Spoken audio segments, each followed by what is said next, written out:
kita berikan kesempatan kepada Siti Khairani ya. Rani, silakan Rani. Ya, terima kasih Rani, silakan. Baik, bismillahirrahmanirrahim. Assalamualaikum warahmatullahi wabarakatuh. Waalaikumsalam warahmatullahi wabarakatuh. Terima kasih kesempatannya kepada Bapak Prof. Fasli Jalal, Bapak Bermalis Ilyas, Bapak Edi Utama, dan di sini juga ada Prof. Helmi. Kebetulan beliau adalah, saya adalah salah satu anak didik dari beliau.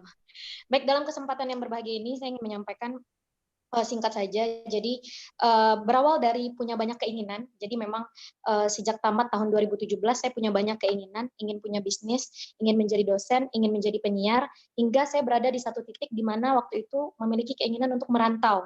Jadi punya keinginan untuk merantau ini karena melihat teman-teman ternyata tamat kuliah banyak yang merantau, kerja di Jakarta, kerja kantoran, dan pada akhirnya saya sempat terbesit waktu itu di hati ingin kerja seperti itu juga.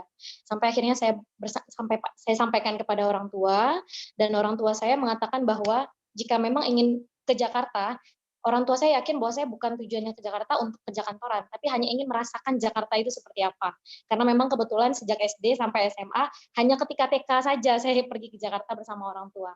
Jadi waktu itu saya mencoba mencari cara gimana caranya supaya bisa ke Jakarta, tapi tidak pakai biaya dari orang tua. Karena sebenarnya kalau saya andalkan dari orang tua, insya Allah mungkin orang tua bisa saja menyanggupi. Tapi orang tua saya juga bingung, saya ke Jakarta ngapain gitu. Pada akhirnya saya ikut berbagai kompetisi. Dari satu kompetisi ke kompetisi yang lain saya coba ikuti semua. Sampai pada akhirnya ketika itu saya ikut salah satu kompetisi yang diadakan oleh Bank DBS, Young Economic Stand Up nasional, dan alhamdulillah waktu itu saya mendapat kesempatan 10 besar terpilih se-Indonesia untuk ke Jakarta. Jadi waktu itu saya menceritakan tentang bagaimana pendapat kita sebagai anak muda tentang ekonomi digital di Sumatera Barat. Waktu itu saya bawa Sumatera Barat. Gimana sebenarnya ekonomi digital itu di Sumatera Barat? Apakah memang masyarakatnya sudah melek teknologi, apakah kalau misalnya melakukan pemasaran online itu sudah terbiasa atau masih ada kendala. Nah, hal-hal seperti itu yang waktu itu saya coba sampaikan. Sehingga kesempatan itu juga membawa saya bisa bertemu dengan RI2 ketika itu Bapak Yusuf Kalla, Ibu Sri Mulyani, Rudiantara, saya bisa ke Google juga waktu itu, ke Bukalapak, Tokopedia, seperti itu. Alhamdulillah kesempatan itu menjadi pengalaman yang sangat luar biasa juga bagi saya. Sehingga rasa yang waktu itu cuma 9 hari di Jakarta masih merasa kurang puas. Gimana caranya supaya bisa lagi gitu. Sampai pada akhirnya waktu itu ada salah satu kompetisi nasional yang diadakan oleh Java Foundation. Jadi Java Foundation waktu itu kompetisinya bisnis sosial. Dan ketika itu saya kebetulan di himpunan mahasiswa agribisnis, saya alumni pertanian kebetulan. Jadi kita ada himpunan mahasiswa yang bergerak untuk pengabdian masyarakatnya ke masyarakat petani dan masyarakat laut juga ketika itu. Dan ketika itu kita pernah melaksanakan pengabdian di Pasir Jambak, Padang. Tapi pengabdiannya cukup terbatas, hanya 2 tahun, 3 tahun ketika kuliah. Dan setamat kuliah ketika 2017 itu saya mencoba untuk ikut dalam kompetisi itu dengan membawa produk yang kita bawa ketika itu adalah bisnis sosial pengolahan tepung ikan. Yang biasanya tepung ikan itu hanya feed grade untuk pakan ternak, kita olah menjadi food grade untuk makan manusia. Nah, jadi ketika itu kita ikut kompetisinya dan alhamdulillah mendapat kesempatan juara 1 nasional juga. Jadi dalam 2 tahun terakhir kita melaksanakan kegiatan di Pasir Jambak dan memang kita akui sendiri bahwa ternyata produk pertanian dalam hal ini pangan untuk membuat olahan tepung ikan itu dari menjadi produk yang food grade itu memang membutuhkan investasi yang cukup besar. Ketika itu memang kita sempat dijanjikan akan mendapatkan biaya pendanaan hingga ratusan juta, tetapi kita tidak mendapatkan pembiayaan itu, dimungkinkan karena ada berbagai persoalan juga dari pihak perusahaan yang ketika itu sudah berjanji kepada kita. Prof. Helmi juga tahu banyak informasi terkait itu, saya sering curhat waktu itu dengan Prof. Helmi juga. Jadi memang ketika itu kita memilih untuk fokus kepada sosialnya saja, bisnisnya sedikit terkendala. Memang sekarang sedang jeda, sedang stop, tapi untuk proposal, untuk resep-resep bumbu dan segala macamnya masih kita simpan dan kita masih punya harapan dan keinginan untuk kedepannya. Mana tahu bapak-bapak, ibu-ibu di sini ada yang ingin berinvestasi untuk mendukung support dari bisnisnya kami bisa menjalankan kembali. Karena hasil dari cek labor ketika itu food grade-nya kami itu bahkan kadar proteinnya mencapai 70%-an. Dan itu sempat membuat Prof. Endang di Fakultas Peternakan UNAN sempat agak merasa excited karena biasanya jarang juga untuk produk-produk untuk olahan ikan-ikan yang biasanya tidak termanfaatkan itu bisa kita olah menjadi food grade seperti itu.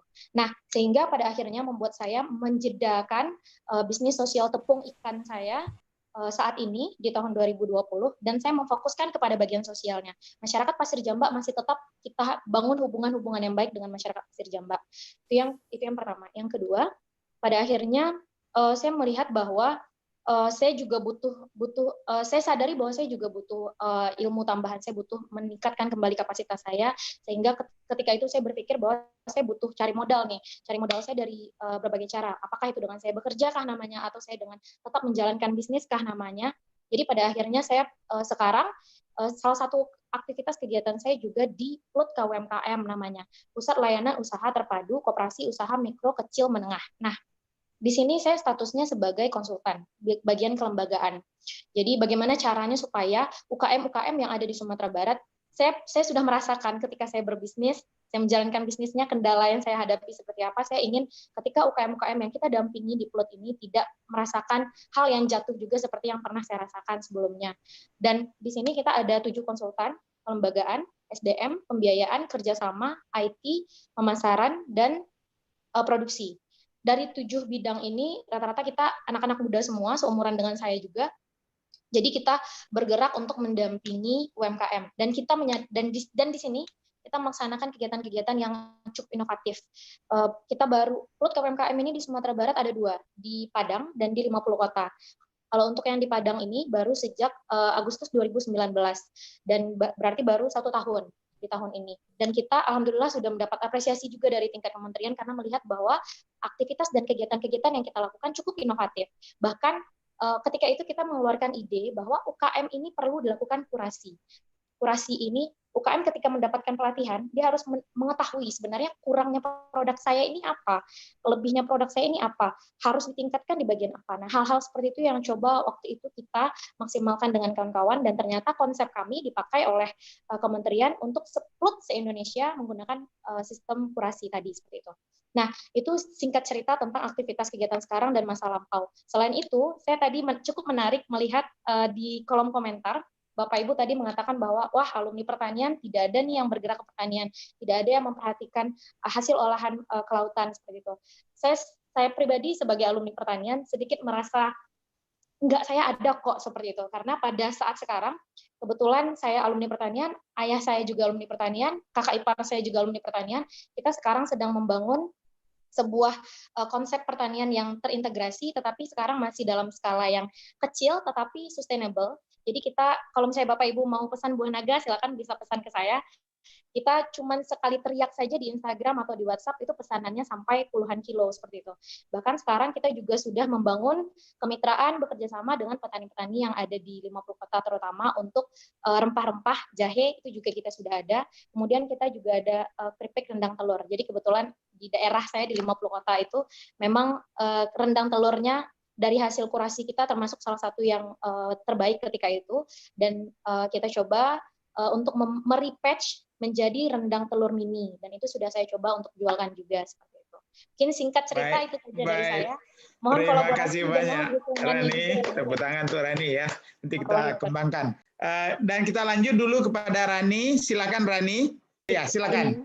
Oke, baik. Terima kasih atas kesempatannya. Ya. Baik, ada 2 poin yang ingin saya sampaikan. Jadi yang saya pernah pelajari bahwa era ini memang adalah era kolaborasi. Jadi kita memang sangat dibutuhkan kolaborasi multi pihak dan menurunkan ego kita bahwa ini adalah era untuk berkompetisi seperti itu.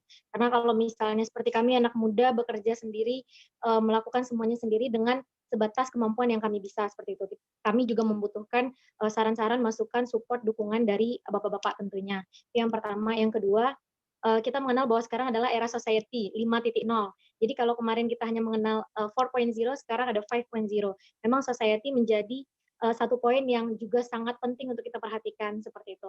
Yang ketiga, saya tadi tertarik dengan pertanyaan bahwa anak pertanian tidak gimana, apakah sekarang ini turunnya minat dari anak pertanian untuk berwirausaha dalam bidang pertanian bahkan olahan hasil laut. Saya mengatakan bahwa tidak. Saya sendiri secara pribadi sangat tertarik dengan 2 hal itu. Kalau yang dari kelautannya seperti yang saya sampaikan tadi, memang benturannya dari segi modal. Saya mengakui bahwa dan itu saya juga sudah banyak mencari berbagai sumber informasi bahwa alat-alat untuk investasi produk pangan itu memang cukup mahal seperti itu, karena memang masih terbatas dari segi permodalan, sehingga saya sekarang sedang berusaha untuk mencari berbagai celah lainnya untuk bisa bergerak menjalankan kembali produk tepung ikannya saya. Itu yang pertama. Yang kedua, untuk dari segi pertaniannya, saya sekarang berkebun buah naga, jadi kebetulan kita ada di rooftop di rumah saya di 50 kota, itu ada sekitar 25 batang buah naga, yang awalnya cuma 1 batang, dan sekarang 25 batang itu alhamdulillah penjualannya juga sudah cukup bagus. Bahkan dalam waktu 1 bulan ini baru, kita sudah berniat untuk membuka lahan seperti itu. Jadi dari saya pribadi memiliki ketertarikan yang sangat besar dalam pengembangan produk pertanian dan produk kelautan seperti itu. Itu saja, terima kasih. Assalamualaikum Bapak Ibu semua. Baik.